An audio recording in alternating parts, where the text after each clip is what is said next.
Welcome back to the eSports Report. Mr. X Benson here. We can tell you who won this matchup in the Ultimate Duo Tournament. You can throw up poll one last time. You can see who makes it into the finals. It's going to be... You won! Congrats to the Ultimate Duo! Woo! Scump and Nade. I was like, well, that is very different. It's very difficult for myself to go against two people in the finals of a tournament I wasn't even involved in. So Scump and Nade gonna make it to the finals against Big T and Ray. Try and set up something special for that. There's gotta be something we can do. What? I'll reach out to some peoples. I'll try and figure something out. I know Ray's on board. Ray watches every episode that he's involved in. He's like, yo, I need to win. He's like tweeting the hashtag. If it gets close, he's like, yo, I need the juice. He like juices it. All of a sudden they win miraculously, like 80% to 20%. Well, I see you, Ray. You put that poll up, we can actually talk about the Quickscope. So today, hashtag Quickscope Ben, hashtag Quickscope Matt, to vote which opinion you agree with. I have some very interesting questions today, Ben. You do.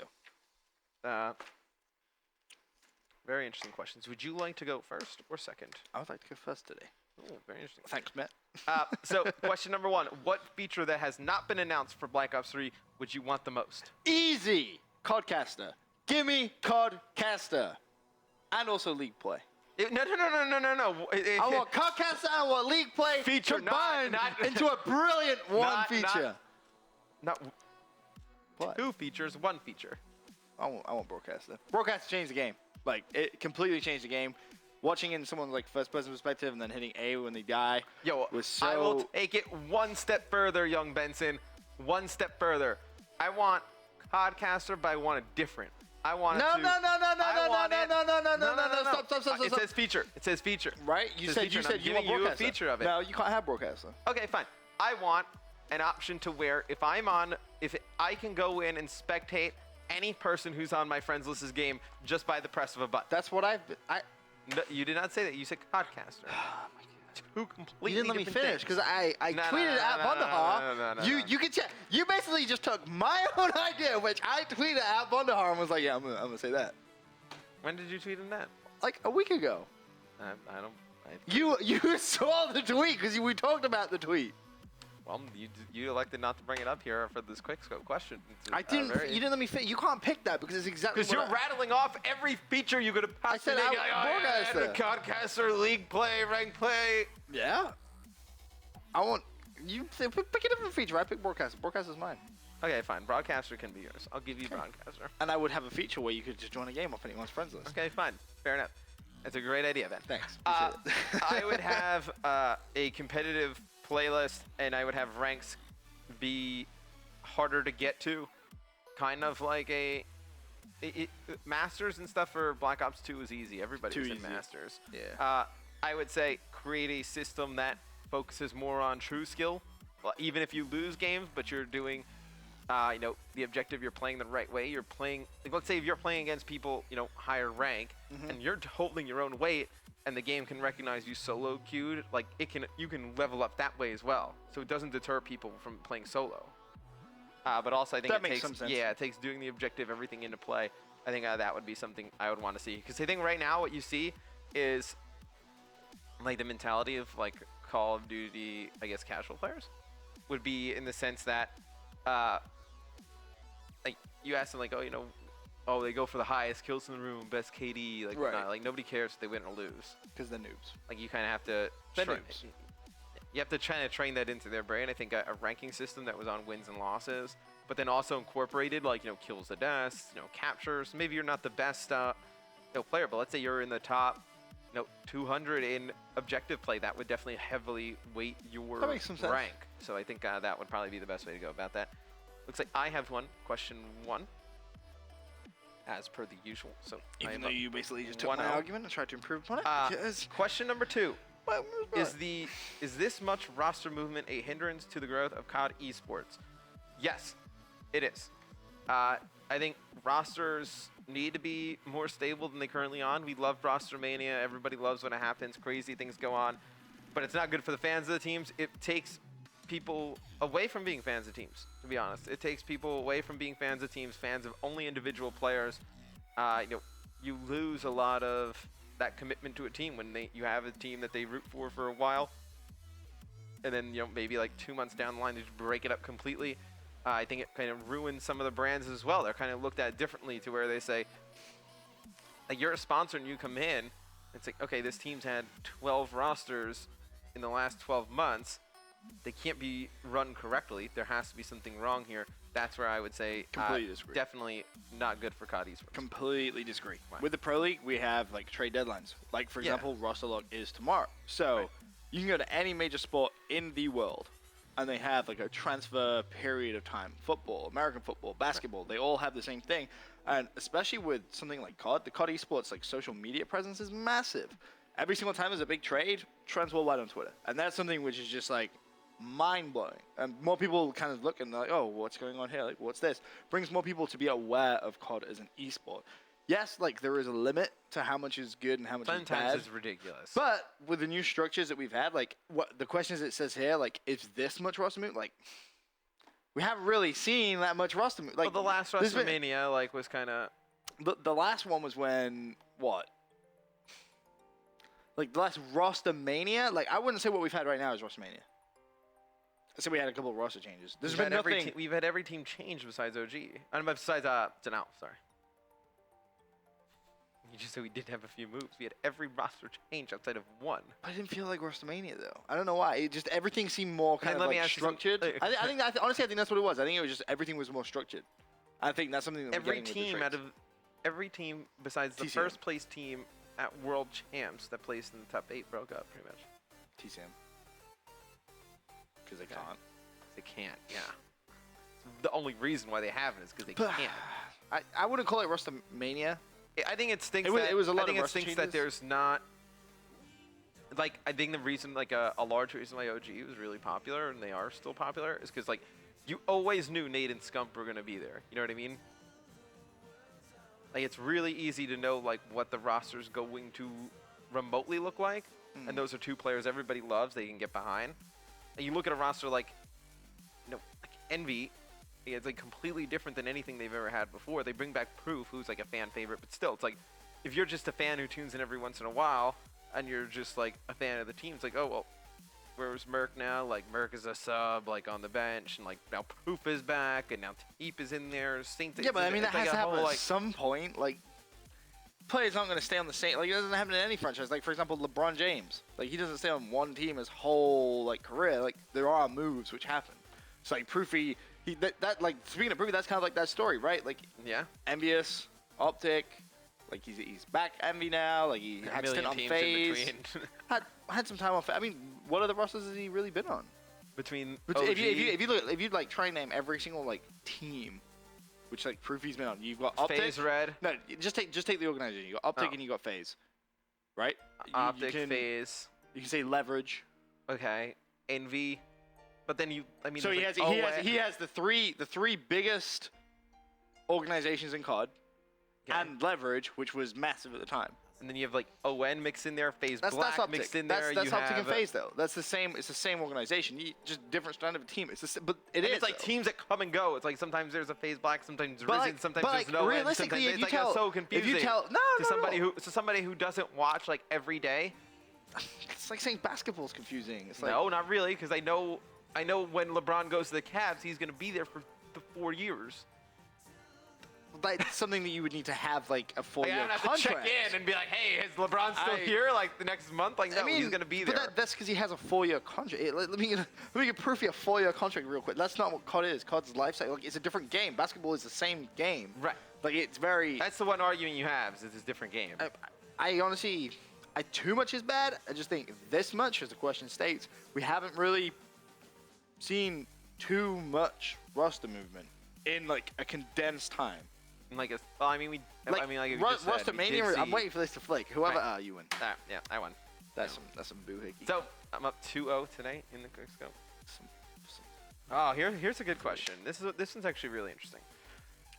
Given the option, would you increase S&D round counts at the sacrifice for length of a series? So example, would we put S&D into and then go with S&D first to 11 wins, but shrink the series size down to like a best of 3?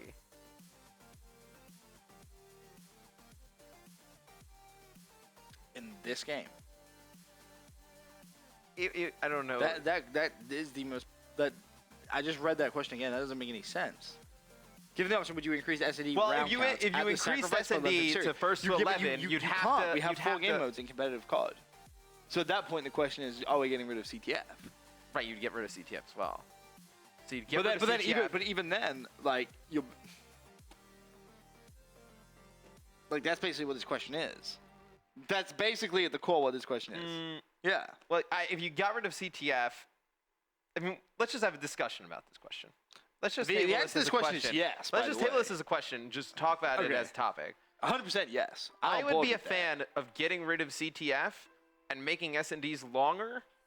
I'm 100% fan of that. And making the series shorter. I don't think you could do both. Well, I don't think you could do both either. Why? Because you couldn't. I'm a fan of making S&D longer. The length of a series time-wise. I'm just in general of making S&D longer. Right, but you're going to have to sacrifice somewhere to do that. Why? You get rid of CTF.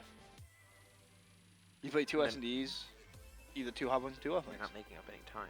But why would you have to make it? Like, scheduling. why? Scheduling. So, why is that a thing? Like that, you should. Because it is a thing. But it doesn't have to be a thing. It does. No, it doesn't at all. It does. Yes. No, because you don't run a tournament, it has to be a thing. Every game is different. Like time period. You could like adjust around that. That's not something we should limit. When we're trying to make a competitive rule set, it shouldn't be, oh well, let's think about how long each game is going to take. That isn't something like that should realistically come into the argument. You know. Yes and no. Yes and no. If you're making a competitive rule set, the point of a competitive rule set is it's competitive. Right. Not, oh, okay, hopefully this goes well with the schedule this weekend. No. Otherwise, at that point, why doesn't everyone just play a best of 1 hard point and we'll be done every day? Like, I agree with what you're saying. Probably exchanging. We're going to do 1 hard point. I'll be done by half 7. We're done. We should really do that. Yeah, first to 500 hard point. What would be interesting would be if you were to, like, let's say the format did change and you got rid of best of 5s and it went to a best of 3. If the best of 3s as they are now turned into a best of 1, S&D only first to like 20. Or like something obscure, like something really, really big. See, like, I don't mind best of 1. Like, I don't mind like watching best of 1 series. But then how does host work? Online, it would be a nightmare. Right. Online, it would be a nightmare. Because like whoever has host basically wins. I mean, maybe not so much with Search and Destroy, but it's still going to be a factor. Unless maybe you did like first to 15 your host, first to 15 my host, most round 1 wins. Goes back. Then you're 2 different lobbies and you're. I mean, yeah, but then most round wins. So you basically turn the best of 3 into like 2 maps. See, I don't think it's a bad idea to add more importance to that S&D and like make the games like S&D is shorter. The most structured game. Like it really is. Like it's the one game type which has been around in like every single COD, which has kind of been that staple of, yep, this will work. Every single time a new game comes out, it's like, all right, competitive. Let's think of a rule set. Search and Destroy. Yeah.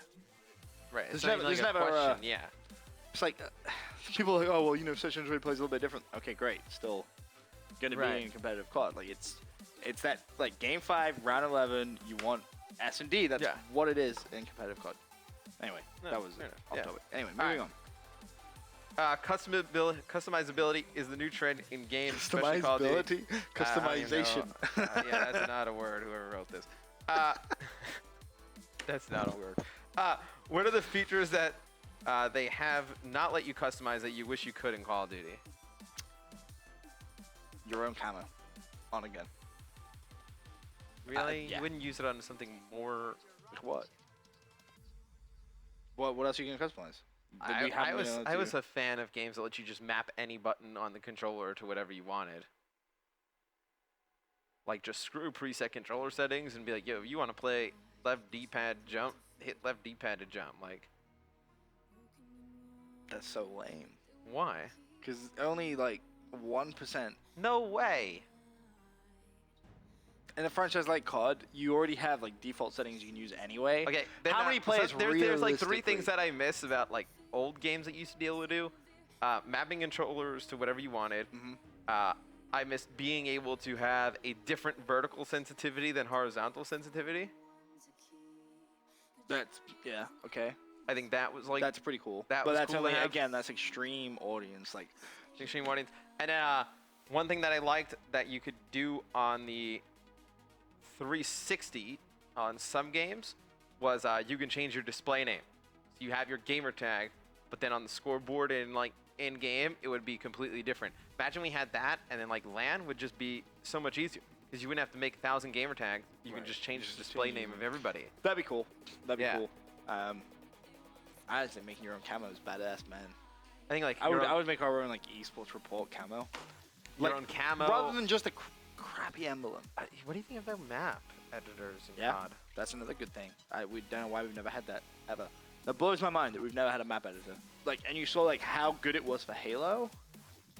It's like, come on, man, let's catch up now. Let's do something pretty cool. Like Rainbow Six had custom MLG map in it, right? It's like that's badass. Like that is so cool. Yeah, I think any of those options would It's be. like the first thing I would do if we had that is I would make this office. That'd be pretty sweet. Try and make it a map. Like you have like the bump site over towards like the bullpen. And then maybe like And every like the corridor and like the every like elevators. 4 or 6 months, like That'd be sick. like a few of those like fan favorite ones end up in the actual playlist Right. like, of the game. I think That'd that be would make a ton of so sense. cool. Like free DLC, you can just quickly download the fan 'Cause favorites. that's how a lot of like that's how Cash got in, right? Yeah. Like Like yeah. people just make maps in every kind of thing. And it was Kinda when you were cool. speaking about Shoutcraft. Yeah, There was something again. They there. create maps, They yeah. came up, they create maps. it's pretty cool. Awesome. I think anything like that, 100% goes to me. That's so broken. Here's a I'm very not good happy. question. Okay. Call of Duty has some brands that rival some of the largest in all of esports. What can those brands do to become bigger? Is expansion necessary? Hold on. Call of Duty has some brands that rivals.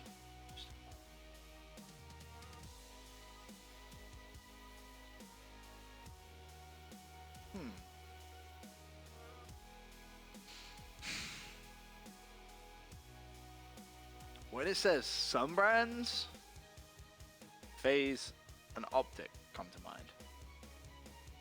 I don't think there's any other ones that I do think compete. Envy's already kind of put themselves.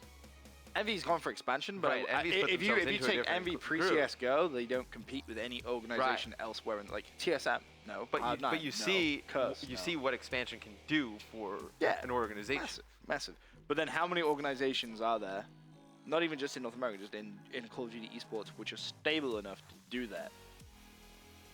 3. Maybe 4. Probably, but You got Denial, who did have a CSGO team, let that go.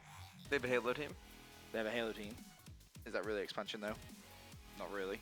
Elevate has When we- Elevate has a few teams. You'd be surprised. When we talk about expansion, I'm thinking, what are the major esports right now? Dota, League of Legends, COD, CS:GO. CSGO.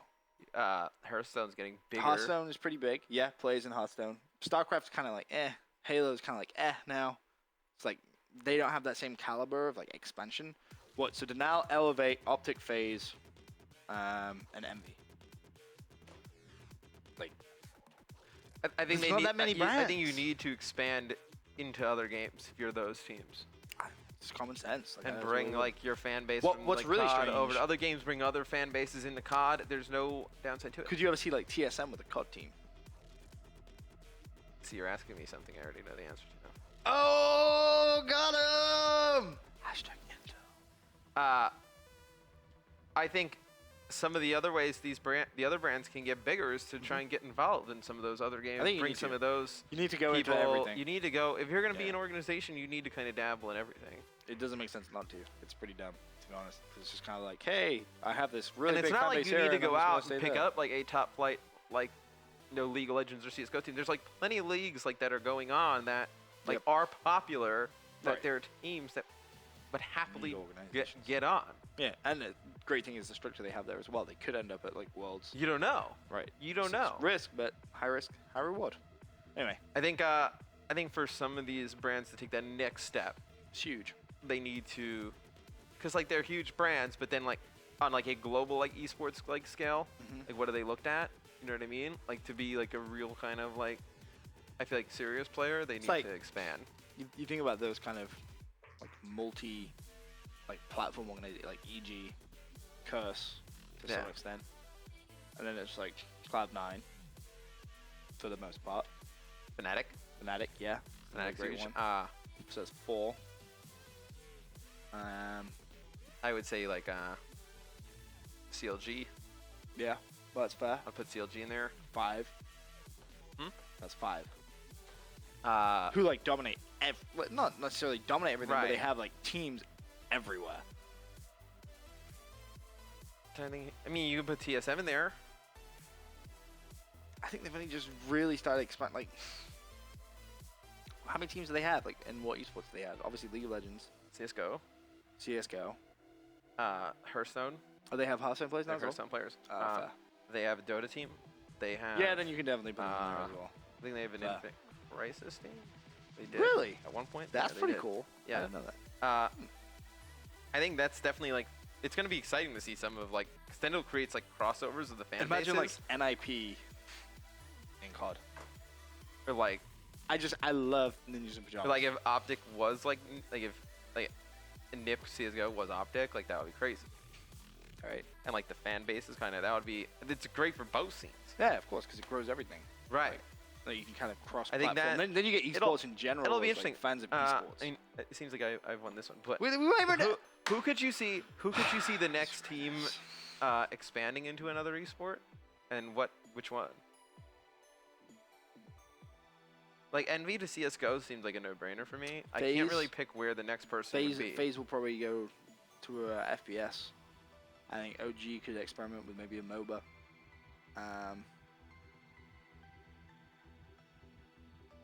They're really the only two I think who, like as it is right now, could do it if they really wanted to. Like if like they woke up today and were like, hey, let's like really Let's just buy buy a like a team it's somewhere. like petty cash. Like, I don't think Envy's done expanding either, by the way.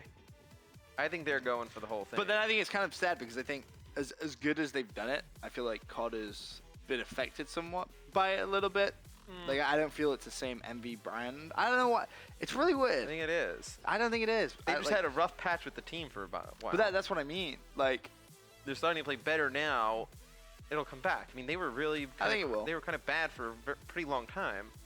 I mean, the first whole half of AW, they were not really in contention, to be quite honest. But that's what I mean. Like the MV brand has always been so historic that it's like they could always compete, right? Right, but they Like, but you look at they 2015 and weren't 2014. doing well, and then they went out and got players. Like they were actively trying to get better. Like it wasn't like they sat with the players they had when they weren't doing well, and just kind of sat on it. I They guess. actively went out, got the best players they could, until the next time they could make a move. trade. And then Huh. they put the best roster together again. I don't think anything has suffered there. I think it's just kind of Fair enough. yeah. Fair enough. Last question of the Quickscope.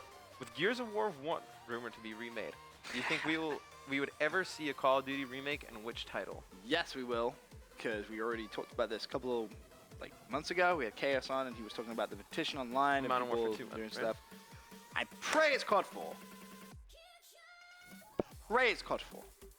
It was such a fun game. Either What would you consider a remake if it was remastered. Leave the game exactly how entire- it was. the entire don't touch game? it. Don't oh yeah. Don't touch it. Just make it visually more appealing. I don't want you to touch a thing. No weapon balancing. I don't want you to tweak anything. Leave it exactly how it was. You know, I'm gonna end up forfeiting this one. I think we definitely see it at some point. Whether it's my thing is like, okay, is it something that, let's say they come out, like IW comes out with another game, and then maybe packaged with that honestly is like a COD 4 like, you know what I mean? If I'm Infinity Ward, after last year, I didn't even think about a new game. I remaster COD 4. That's all I do. A, it gets the fans back on your side. Do you put like B, it's a great damn game. Like, screw everything. Like, that would be my game. Maybe you release 2, right? You release old school COD 4, right, you that's what I'm release like saying. present day COD 4. Like a COD 4 with like Exos. Swift suits or Exos, Right. whatever you want to call But them, whatever. a remastered COD 4 would be sick. It'd be amazing. It just look good. It would just look good. Yeah, and I think fans would get behind it. Dude, That'd be pretty cool. everyone would love it. Everyone would love it. You could argue Black Ops 2 there as well. You could. I think. I don't know if they would ever go that route though, because I feel like now they're taking everything so much further Yeah. that to go back would kind of be silly. Yeah. Wouldn't really make any sense. It couldn't be like an actual remaster. Like it would have to be, like, okay, here are the same maps with completely different movement with Right. hundreds of new. It'd It's be like, well, different. you might as well just release like a new map pack with all of the maps from Black Ops 2 in it. You know what I'm saying? Right. That could work. Which Anyway. I would not be opposed to that in Black Ops 3 if they released like a few of the classic maps. That would be pretty cool. That concludes Quickscope. Yeah, that includes Quickscope and ESR for today. We're going to take a very fast commercial break. When we come back, we're going to have the start of the cast-off last submission episode. Stay tuned.